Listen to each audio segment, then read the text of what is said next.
Hi, everybody. Good evening. Mia here. And tonight I wanted to speak to you about what to do when you're feeling like your emotions are overwhelming you.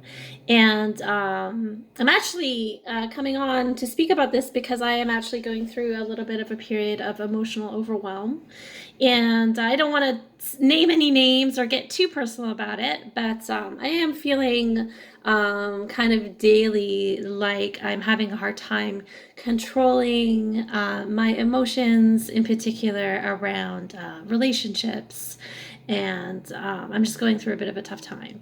So I woke up this morning and I was feeling really rough. And I thought to myself, like, what can I do that's different to what I normally do? I find that when I'm going through a bit of a healing journey, it helps me to try as much as possible to allow my feelings, but at the same time, I am a person that is not uncomfortable expressing feelings. So I tend to get overwhelmed by my feelings. For example, I'll cry and get preoccupied and anxious throughout the day. I'm not very good at avoiding my feelings. They tend to affect me too much. So my goal when I'm going through a difficult time is to try and compartmentalize my feelings and put aside the difficult feelings that I'm having so that I can be productive in my day.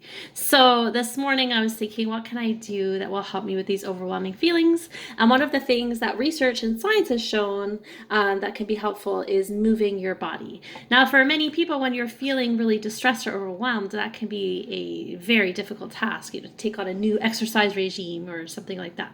However, I found that getting out, like if I can do a really rigorous amount of exercise, but for a very short period of time, a little bit like what we were talking about yesterday, cleaning your room for a very short period of time. If I'm able to do this for a very short period of time, first thing in the morning, it does help me to regulate my emotions a little bit more during the rest of the day.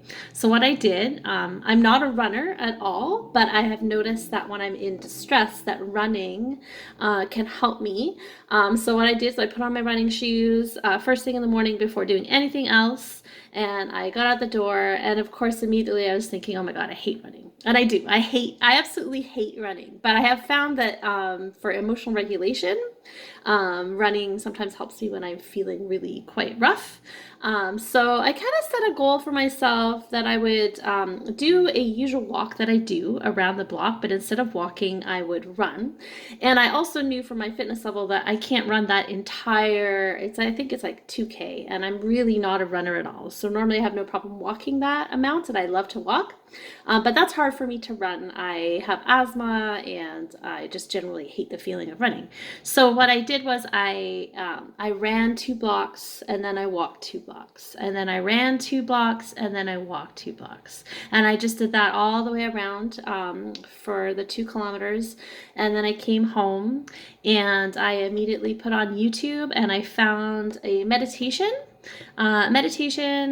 specifically for dealing with feelings of insecurity, which is something that I've been dealing with lately.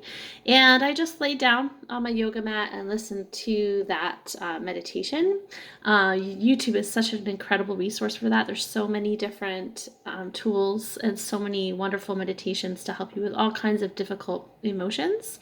So I would say overall, like my 2K run walk didn't take me very long, probably like 10, 15 minutes, and then 15 minutes of just lying down.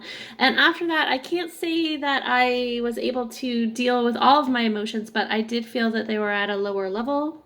And it did help me to progress through my day with a slightly better and more positive attitude.